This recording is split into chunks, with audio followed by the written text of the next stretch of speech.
အနန္တတကုရှင်ဖယားသခင်ဤနှုတ်ကပတ်တော်များကိုဖတ်ရွတ်ပြခြင်းများဤစာညွန့်ပေါင်း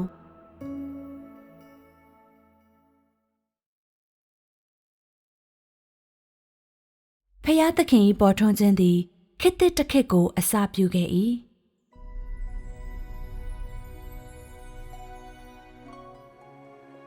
ဖယားသခင်ဤနှစ်6000စီမံခန့်ခွဲမှုအစီအစဉ်ကအဆုံးသို့ရောက်လူနေပြီဖြစ်သည်ထို့ပြင်ဖယားသခင်ဤပေါ်ထွန်းခြင်းကိုရှာဖွေသူများအားလုံးအတွက်နိုင်ငံတော်၏တကားသည်လည်းဖွင့်ထားပြီးဖြစ်သည်ချစ်တော်ညီအကိုမောင်နှမတို့သင်တို့မိသည့်အရာကိုစောင့်မျှော်နေကြသနည်းမြည်သည့်အရာကိုရှာဖွေနေကြသနည်းဖယားသခင်ပေါ်ထွန်းခြင်းကိုသင်တို့စောင့်မျှော်နေသလောဖယားသခင်ဤခြေရာများကိုသင်တို့ရှာဖွေနေကြသလောဖယားသခင်ဤပေါ်ထွန်းခြင်းကိုမြင်တွေ့နိုင်ရန်လူများအလွန်မဲ့တောင့်တကြသည်တကားထို့ပြင်ဖယားသခင်ဤခြေရာများကိုတွေ့ရန်မှာလဲအလွန်မဲ့ခက်ခဲလာသည်တကားဤကဲ့သို့သောခေတ်ဤကဲ့သို့သောအချိန်ဤကဲ့သို့သောလောကမှာဖျားသခင်ပေါ်ထွန်းသည့်နေ့ကိုတွေ့ကြုံနိုင်ဖို့အတွက်ညီသည့်အရာကိုငါတို့လှုပ်ဆောင်ရမည်နီဖျားသခင်ဤခြေလမ်းများကိုအမိလိုက်ရန်ငါတို့အနေဖြင့်ညီသို့လှုပ်ဆောင်ရမည်နီဖျားသခင်ပေါ်ထွန်းရန်စောင့်မျှော်နေသည့်သူများအားလုံးဤမေးခွန်းများနှင့်ရင်ဆိုင်ကြရသည်သင်တို့အားလုံးလည်းဤမေးခွန်းများကိုတခါထက်မကစဉ်းစားပူးကြသည်သို့သောမြည်သည့်ရလက်ကိုရရှိကြသနည်းဖျားသခင်သည်မြည်သည့်အရက်၌ပေါ်ထွန်းသနည်းဖျားသခင်ဤခြေရာများမြည်သည့်နေရာ၌ရှိသနည်းသင်တို့၌အဖြေရှိပြီလောလူတော်များများကဖျားသခင်ကသူ့နောက်လိုက်တော်သူအားလုံးအကြား၌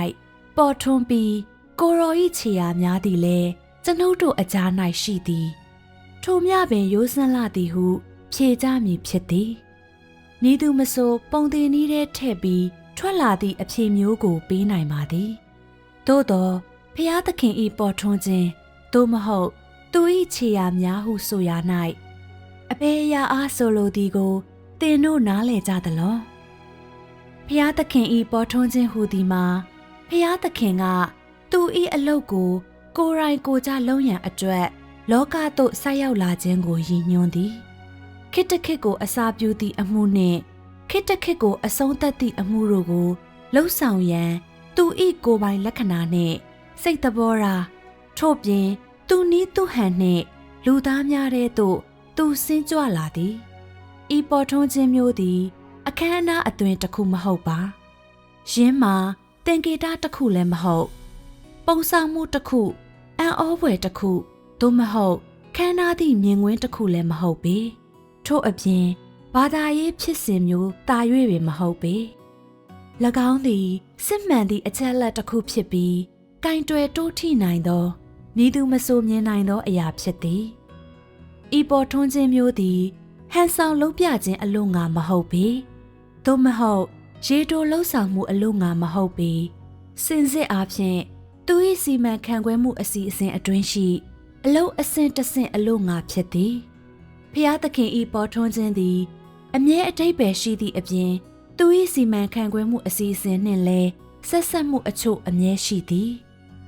ဤနေရာ၌ပြောသည့်ပေါ်ထွန်းခြင်းဆိုသည်မှာလူသားကိုဖျားသခင်လမ်းပြဦးဆောင်ပြီး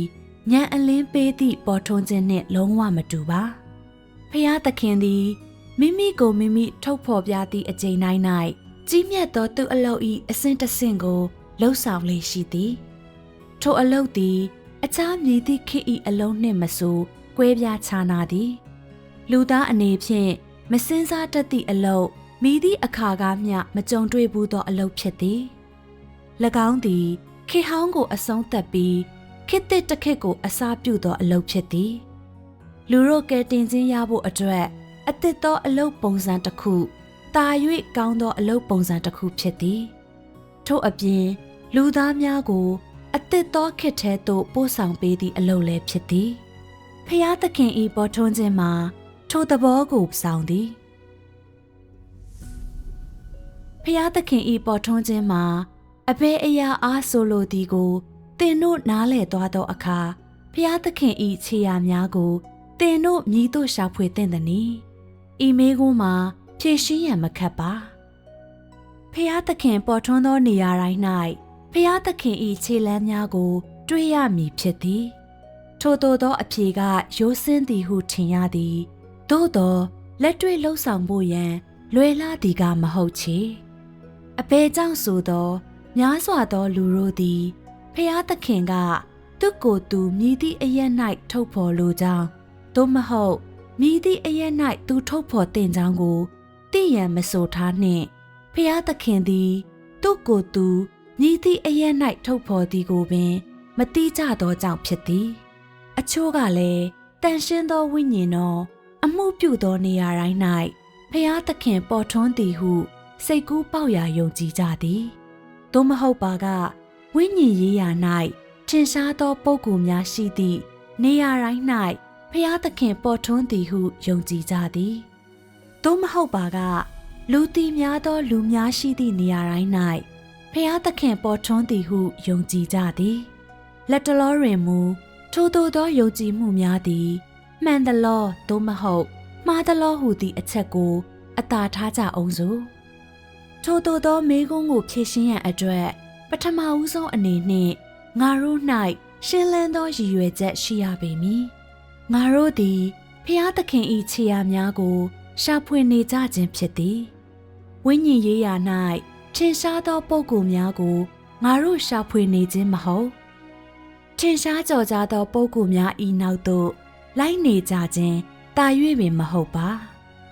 ငါတို့သည်ဖျားသခင်၏ခြေရာများနောက်သို့လိုက်နေကြခြင်းဖြစ်သည်ဤအကြောင်းကြောင့်ငါတို့သည်ဖျားသခင်၏ခြေရာများကိုရှာဖွေနေကြသည်နှင့်အညီဖျားသခင်၏အလိုဖျားသခင်၏နှုတ်ကပတ်တော်များနှင့်သူ၏မိန့်မြွက်ချက်များကိုငါတို့ရှာဖွေအပ်သည်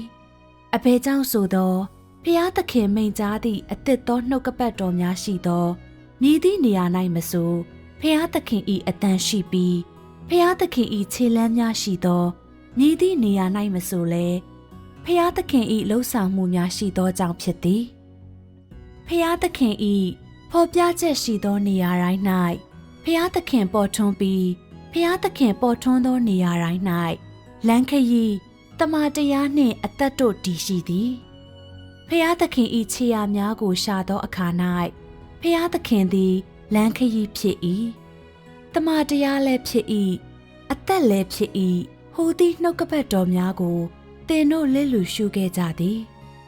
ထို့ကြောင့်များစွာသောလူတို့သည်တမန်တရားကိုရရှိသောအခါ၌ပင်လျင်ဖျားသခင်၏ခြေရာများကိုသူတို့ရှာတွေ့ပြီဟုမယုံကြည်ကြသည့်အပြင်ဖျားသခင်၏ပေါ်ထွန်းခြင်းကိုတာ၍ပင်အတိအမှန်မပြုကြပေစိုးရိမ်မွယ်ကောင်းလာသောအမှားပေတကားဖျားသခင်၏ပေါ်ထွန်းခြင်းသည်လူတို့၏အယူအဆများနှင့်ဆက်ဆက်ညီညွတ်မှုမရှိနိုင်ပါလူသား၏စိတ်ခိုင်းချက်ကြောင့်ပေါ်ထွန်းသည့်ဖျားသခင်လုံးဝမဟုတ်ပါဖျားသခင်သည်မိမိ၏အလုပ်ကိုလုပ်သောအခါ၌မိမိကိုယ်ပိုင်ရွေးချယ်ချက်များနှင့်မိမိကိုယ်ပိုင်အစီအစဉ်များကိုချမှတ်သည်ထို့အပြင်သူ၌မိမိကိုယ်ပိုင်ရည်ရွယ်ချက်များနှင့်မိမိကိုယ်ပိုင်နည်းစနစ်များရှိသည်မည်သည့်အလုပ်ကိုသူလုပ်သည်ဖြစ်စေလူနှင့်တိုင်ပင်ဖို့သို့မဟုတ်လူထံမှအကြံဉာဏ်တောင်းဖို့မလိုအပ်ပေအရောက်စီတိုင်းကိုသူ၏အလုပ်အကြောင်းအတိပေးဖို့လည်းတာ၍ပင်မလိုအပ်ပေဤဒီမှာဖျားသခင်၏စိတ်တော်ရာဖြစ်သည့်အပြင်လူတိုင်းအတိမတ်ပြုသင့်သည့်အချက်ဖြစ်သည်ဖျားသခင်၏ပေါ်ထွန်းခြင်းကိုသင်တို့မြင်တွေ့လိုလျင်ဖျားသခင်၏ခြေလမ်းများနောက်သို့လိုက်လိုလျင်ရှေးဥစွာသင်တို့၏ကိုယ်ပိုင်အယူအဆများကိုရှောင်ခွာရမည်ဖြစ်သည်ဖျားသခင်ကိုသင်၏ကိုယ်ပိုင်အကန့်အသတ်ထဲတွင်ဘောင်ခတ်ထားရန်နှင့်သင်၏ကိုယ်ပိုင်အယူအဆများအတွင်ကန့်သက်ထားရန်တို့ကိုမဆိုထားနှင့်ဖျားသခင်ကိုဟိုအရာလို့ဒီအရာလို့ဟုပင်မတောင်းဆိုရပေထို့အစားဖျားသခင်၏ခြေရာများကိုသင်တို့မြည်တို့ရှာဖွေသင့်မုံဖျားသခင်၏ပေါ်ထွန်းခြင်းကိုမြည်တို့လက်ခံသင့်မုံထို့ပြင်ဖျားသခင်၏အသစ်သောအလုပ်ကိုမြည်တို့နာခံသင့်မုံတို့ကိုမေးသင့်သည်ဤဒီမှာ လူတို့လှုပ်ဆောင်တင်သည့်အရာဖြစ်သည်လူသည်တမန်တရားမဟုတ်သည့်အပြင်တမန်တရားကိုလည်းမပိုင်ဆိုင်သောကြောင့်သူ့အနေဖြင့်ရှာဖွေကလက်ခံပြီးနာခံသင့်ပေသည်တင်သည်အမေရိကန်လူမျိုးဖြစ်သည်ဖြစ်စေဗြိတိရှလူမျိုးဖြစ်သည်ဖြစ်စေသို့မဟုတ်အခြားမည်သည့်လူမျိုးပင်ဖြစ်နေပါစေတင်ဤကိုယ်ပိုင်လူမျိုးအကန့်အသတ်ပေါင်းတွေကထွက်လာသင့်သည်တင်ဤအတ္တကိုကျော်လွန်လျက်ဖန်ဆင်းခံတရဝတအူဤရှုထောင့်မှနေ၍ဖျားသခင်ဤအလုတ်ကိုရှုမြင်သင့်သည်ဤနည်းဖြင့်တင်သည်ဖျားသခင်ဤခြေရာများအပေါ်ကန့်သက်ချက်များမထားလိမ့်မည်ဖြစ်သည်ဤသို့ဖြစ်ရခြင်းမှာယနေ့ခေတ်၌ဖျားသခင်သည်တစုံတရာသောနိုင်ငံတစ်နိုင်ငံသို့မဟုတ်တစုံတရာသောလူမျိုးအကြား၌ပေါ်ထွန်းလာမည်ကိုများစွာသောလူတို့ကမဖြစ်နိုင်ဟုထင်မြင်ကြသောကြောင့်ဖြစ်သည်ဖျားသခင်အလုတ်ဤအတိတ်ပဲသည်အလွန်မင်းလေးနက်လာသည်တကားဖျားသခင်ဤပေါ်ထွန်းခြင်းသည်လည်းအလွန်မင်းအရေးပါလာသည်တကားလူဤအယူအဆများနှင့်အတွေးအခေါ်တို့ဖြင့်၎င်းတို့ကိုမြည်သို့လျင်ချင့်တွက်နိုင်မည်နီထို့ကြောင့်ဖျားသခင်ဤပေါ်ထွန်းခြင်းကိုရှာဖွေရန်အလို့ငါသင့်အနေဖြင့်မိမိဤလူမျိုးသို့မဟုတ်မိမိလူမျိုးစုဤအယူအဆများမှထိုးဖောက်ထွက်သင့်သည်ဟုငါပြောသည်ထို့သောအားဖြင့်သာသင်သည်သင့်အယူအဆများဤပေါက်ခတ်ခြင်းကိုမခံရဘဲရှိလိမ့်မည်ထို့သောအားဖြင့်သာဖျားသခင်ဤပေါ်ထွန်းခြင်းကိုကြိုးဆိုဖို့ရန်သင်သည်အရေးချင်းပြည့်မီလိမ့်မည်သို့မဟုတ်ပါကသင်သည်ထာဝရအမောင်တုထဲ၌ကြံ့ရင့်နေမည်ဖြစ်ပြီးဖျားသခင်ဤထောက်ခံခြင်းကိုဘယ်သောအခါမျှရရှိမည်မဟုတ်ပေဖျားသခင်သည်လူသားမျိုးနွယ်တစ်ရပ်လုံးဤဖျားဖြစ်သည်နိုင်ငံတစ်နိုင်ငံလူမျိုးတစ်မျိုးဤတီးသန့်ပိုင်သည့်ပစ္စည်းဥစ္စာအဖြစ်ဖျားသခင်ကသူ့ကိုယ်သူမတတ်မှတ်ထားပဲမြည်သည့်ပုံစံမြည်သည့်တိုင်းနိုင်ငံသို့မဟုတ်မြည်သည့်လူမျိုးမျှဤဘောင်ခတ်ခြင်းကိုမခံဘဲသူကြံစီထားသည့်အတိုင်းအလုတ်ကိုလုပ်နေသည်တင့်အနေဖြင့်ထိုပုံစံကိုတခါမျှစိတ်မကူးမိခဲ့ဘူးခြင်းဖြစ်ကောင်းဖြစ်နိုင်သည်သို့မဟုတ်ထိုပုံစံနှင့်ပတ်သက်သောတင့်သဘောထားသည်ငင်းဆန်သောသဘောထားဖြစ်ကောင်းဖြစ်နိုင်သည်သို့မဟုတ်ဖျားသခင်အနေဖြင့်မိမိကိုမိမိဖော်ထုတ်ပြသည့်အရက်ဖြစ်သောတိုင်းနိုင်ငံနှင့်လူမျိုးတို့သည်တိုက်တိုက်ဆိုင်ဆိုင်ပင်လူအားလုံးတို့၏ခွဲခြားဆက်ဆံမှုခံနေရပြီးကဘာပေါ်၌ခေတ်နောက်အကြံဆုံးဖြစ်ကောင်းဖြစ်နိုင်သည်သို့သောဖျားသခင်၌သူ၏ဉာဏ်ပညာရှိသည်သူ၏ကြီးမြတ်သောတကူသူ၏တမန်တရားနှင့်သူ၏စိတ်သဘောထားအပြင်ဖျားသခင်သည်သူနှင့်စိတ်တဝမ်းတည်းဖြစ်သည့်လူတစုကိုအမှန်ရရှိခဲ့သည်အမျိုးမျိုးသောစမ်းသပ်မှုများနှင့်ဒုက္ခဆင်းရဲများအမျိုးမျိုးသောနှိပ်စက်မှုများကိုကြံ့ကြံ့ခံပြီးသူ့နောက်သို့အဆုံးနိုင်လိုက်နိုင်သည့်သူသိမ့်ပိုက်ထားသောလူစုဖြစ်သည့်စုံလင်အောင်သူပြုလိုသောလူတစုကိုအမှန်ပင်သူရရှိခဲ့သည်မြည်သည့်ပုံစံသို့မဟုတ်တိုင်းနိုင်ငံ၏ကန့်သက်ခြင်းများမရှိသည့်ဖျားသခင်ပေါ်ထွန်းခြင်း၏ရည်ရွယ်ချက်မှာသူကြံစီထားသည့်အတိုင်းအလုတ်ကိုပြီးမြောက်အောင်လှုပ်ဆောင်နိုင်ဖို့ဖြစ်သည်ဤသည်မှာယူဒပြည်၌ဖျားသခင်လူစားတီခံယူခဲ့သောအခါကကဲ့သို့ပင်ဖြစ်သည်ထိုအခါကသူ၏ရည်ရွယ်ချက်မှာလူသားမျိုးနွယ်တစ်ရပ်လုံးကိုရွေးနှုတ်ရန်အတွက်ကားရိုင်၌အသေးခံဖို့ဖြစ်သည်သို့တော်လည်းဂျူးလူမျိုးများကဖျားသခင်အနေဖြင့်ထိုသို့ပြုရန်မှာမဖြစ်နိုင်ဟုယုံကြည်ခဲ့ကြသည်ထို့ပြင်ဖျားသခင်ကလူစားတီခံယူပြီးသခင်ယေရှု၏အသွင်ကိုဆောင်ယူရန်မှာမဖြစ်နိုင်ဟုထင်ခဲ့ကြသည်သူတို့၏မဖြစ်နိုင်ဟုသည့်အချက်မှာသူတို့အနေဖြင့်ဖျားသခင်ကိုပြစ်တင်ရှုံချကာဆန့်ကျင်ခဲ့ကြခြင်း၏အခြေခံအကြောင်းရင်းဖြစ်လာခဲ့ပြီးနောက်ဆုံးတွင်ဣသရေလနိုင်ငံပျက်စီးခြင်းသို့ဦးတည်သွားစေခဲ့သည်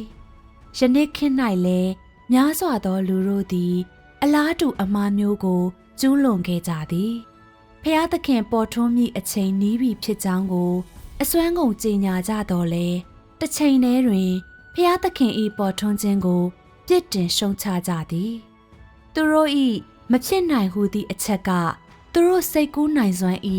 အကန့်အသတ်များအတွင်ဖျားသခင်ဤပေါ်ထွန်းခြင်းကိုထက်မှန်၍ဘောင်ခတ်ထားကြသည်ထို့ကြောင့်ပင်ဖျားသခင်ဤနှုတ်ကပတ်တော်များကိုအမတ်မထင်တွေ့သွားပြီးသည့်နောက်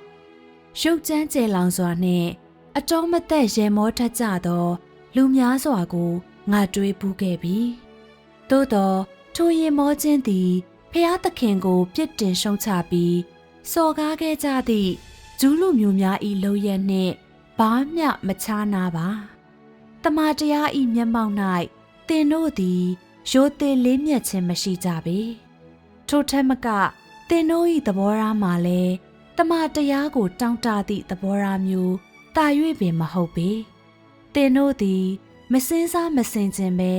လေးလာယုံတသက်လေးလာကြပြီးအပူအပင်အကြောင်းကြမရှိစောင့်နေကြသည်ထိုကဲ့သို့သောလေးလာခြင်းနှင့်စောင့်မျှော်ခြင်းမှသင်အနေဖြင့်ဘယ်အရာကိုရနိုင်မည်နည်းဖျားသခင်ဤကိုယ်တိုင်ကိုယ်ကြလမ်းပြခြင်းကိုသင်ရရှိခြင်းဖြစ်မည်လောဖျားသခင်ဤမိန့်မြွက်ချက်များကိုသင်ပိုင်းခြားမသိနိုင်ပါကဖျားသခင်ဤပေါ်ထွန်းခြင်းကိုကိုယ်တိုင်မြင်တွေ့နိုင်ဖို့အတွက်သင်သည်ညီသည်နီးဖြင့်အရေးအချင်းပြည့်မီမည်နီဖျားသခင်ပေါ်ထွန်းသောနေရာတိုင်းသည်တမန်တရားဖော်ပြခြင်းခံရသောနေရာဖျားသခင်ဤအတန်ရှိမည်ဖြစ်သောနေရာဖြစ်သည်တမန်တရားကိုလက်ခံနိုင်သောသူများသာဖျားသခင်ဤအတန်ကိုကြားနိုင်လိမ့်မည်ဖြစ်ပြီးထိုသို့သောသူများသည်သာဖျားသခင်ဤပေါ်ထွန်းခြင်းကိုကိုယ်တိုင်မြင်တွေ့နိုင်ဖို့အတွက်အရေးအချင်းပြည့်မီသူများဖြစ်သည်သင်ဤအယူအဆများကိုဘေးဖယ်ထားလော့တိတ်တိတ်နေကဤနှုတ်ကပတ်တော်များကိုတိတ်တိတ်ချာချာဖတ်လော့သင်အနေဖြင့်တမန်တရားကိုတောင်းတလျင်ဖျားသခင်သည်သင်ကိုဉာဏ်အလင်းပေးလိမ့်မည်ဖြစ်ပြီးသူဤအလိုနှင့်သူဤနှုတ်ကပတ်တော်များကိုသင်နားလည်လိမ့်မည်မဖြစ်နိုင်ဟုသည်သင်အမြင်များကိုဘေးဖယ်ထားလော့လူများအနေဖြင့်တစုံတစ်ခုကိုမဖြစ်နိုင်ဟုယုံကြည်လေလေရင်းမှဖြစ်နိုင်ခြင်းများလေလေဖြစ်သည်အဘယ်ကြောင့်ဆိုသောဖျားသခင်ဤဉာဏ်ပညာသည်ကောင်းကင်ထက်မြင့်မားပေ၏ဖျားသခင်ဤအကြံအစီများသည်လည်းလူဤအကြံအစီများထက်တာ၍မြင့်မားကဖျားသခင်ဤအလုတ်သည်လူအတွေးအခေါ်နှင့်အယူအဆတို့ဤအကန့်အသတ်များကိုတာလွန်သောကြောင့်ဖြစ်သည်တစုံတစ်ခုသည်မဖြစ်နိုင်ဟုထင်ရလေလေရင်း၌ရှာဖွေနိုင်သည့်တမန်တရားတာ၍များလေလေဖြစ်သည်တစုံတစ်ခုသည်လူတို့၏အယူအဆနှင့်စိတ်ကူးနိုင်စွမ်းထက်ကျော်လွန်သောအရာဖြစ်လေလေရင်း၌ဖျားသခင်၏အလိုဆန္ဒတာ၍ပါလေလေဖြစ်သည်ဘယ်ကြောင့်ဆိုသောမြည်သည့်နေရာ၌ဖျားသခင်ကသူ့ကိုယ်သူထုတ်ဖော်သည်ဖြစ်စေဖျားသခင်သည်ဖျားသခင်ပင်ဖြစ်သည်ထို့ပြင်ဖျားသခင်ပေါ်ထွန်းသည့်နီးဟန်နှင့်ဒီနေရာကြောင့်သူ၏အနှစ်သာရမှာဘယ်သောအခါမျှပြောင်းလဲမည်မဟုတ်ပေဖျားသခင်၏ခြေရာများမြည်သည့်နေရာ၌ရှိသည်ဖြစ်စေဖျားသခင်၏စိတ်သဘောထားကပြောင်းလဲခြင်းမရှိပါ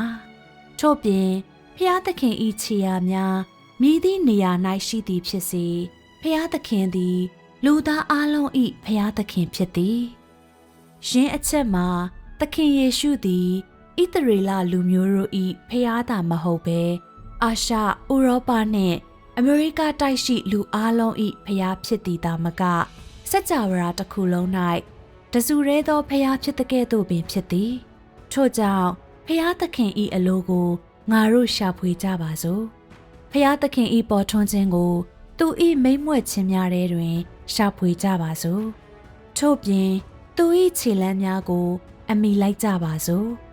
ဖျားသခင်သည်လမ်းခရီးဖြစ်သည်တမန်တရားလည်းဖြစ်သည်အသက်လည်းဖြစ်သည်